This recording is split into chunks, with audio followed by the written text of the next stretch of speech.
Hello friends, once again you are welcome to Easy Ink channel. The name itself says that the easiness in learning a language. इसका जो नाम है channel का वही बताता है कि इस लैंग्वेज को, इंग्लिश लैंग्वेज को, though it is a foreign language, though it is not a mother tongue, though it is a other tongue, लेकिन उसको सिंपली हम कैसे सीख सकते हैं इसके बारे में इस चैनल में हम जो कुछ डिफरेंट टास्क और एक्टिविटीज़ करने जा रहे हैं उसके अंतर्गत आपका मैं यहाँ फिर से एक बार स्वागत करता हूँ। जैसा कि हमने लास्ट सेशन में देखे कि there are 4 basic skills, that is LSRW, और लिसनिंग जो उसका फर्स्ट स्किल है उसके बारे में हम डिफरेंट एक्टिविटीज़ और टास्क के माध्यम से इस भाषा को पहले सुनने की चेष्टा करेंगे। ये भाषा भले ही हमारी भाषा ना हो, ये भाषा भले ही अदर टंग हो, हमारी मदर टंग ना हो, फिर भी इस भाषा को हम अच्छी तरह से अवगत कर सकते हैं अगर हमारे पास पॉजिटिव एटीट्यूड हो तो। Yes friends, just we need a positive attitude and we should have that confidence, yes I can learn this language. और ज़्यादा कुछ मुश्किल इस लैंग्वेज में है नहीं। अगर हम कॉन्फिडेंस के साथ इसका यूज़ करते रहे, हमारे रोज़मर्रा की ज़िंदगी में इसको हम इस्तेमाल करते रहे, तो ये भाषा सीखना हमारे लिए ज़्यादा कुछ मुश्किल नहीं है।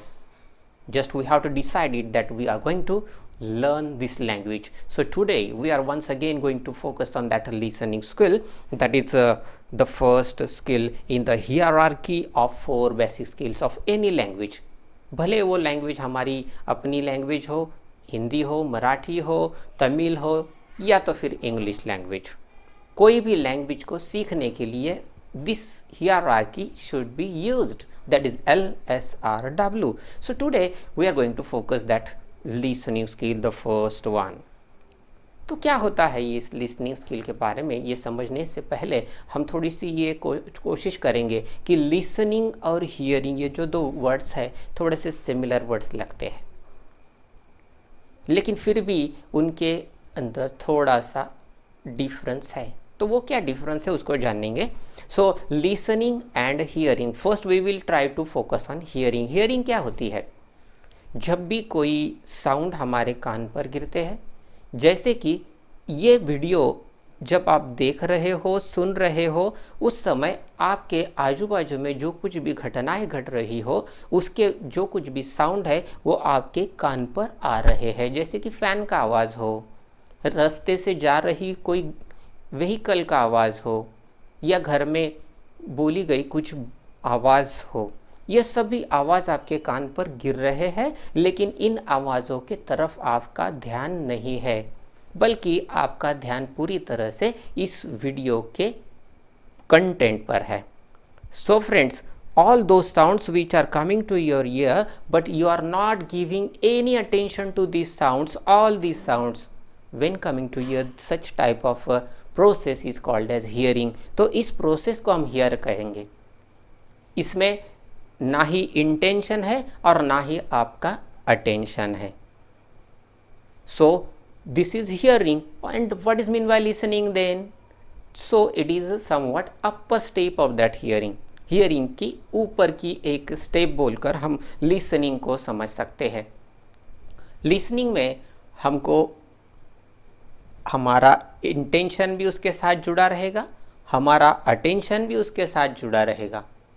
It means that when we are going to listen, at that time our full concentration is on that same matter.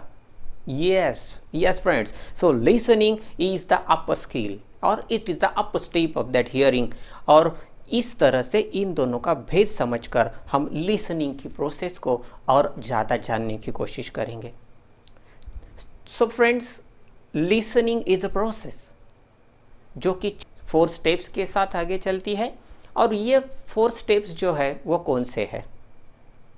So let's go one by one. So first one, that is receiving the data, means what the sounds are coming to your ear, that is means you are receiving the data from other person or the speaker. This is the first step in listening. What is the next one? The next one is evaluating the data.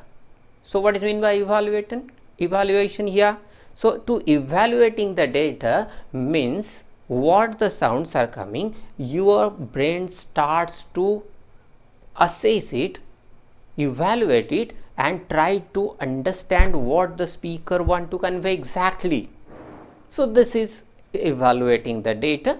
And after that, the third step, that is interpreting the data. Means what is mean by that interpretation?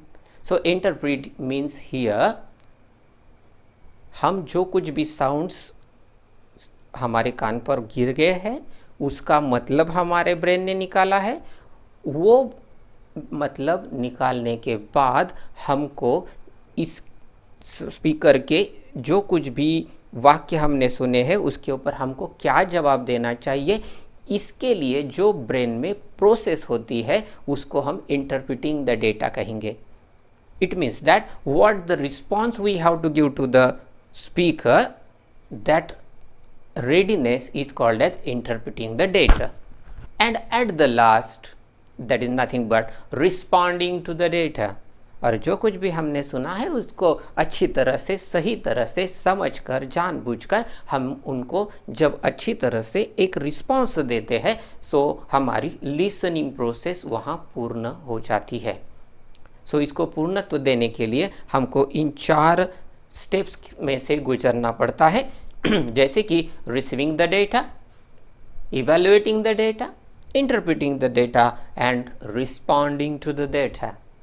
So friends, these are 4 steps through which that process happens. That is nothing but listening.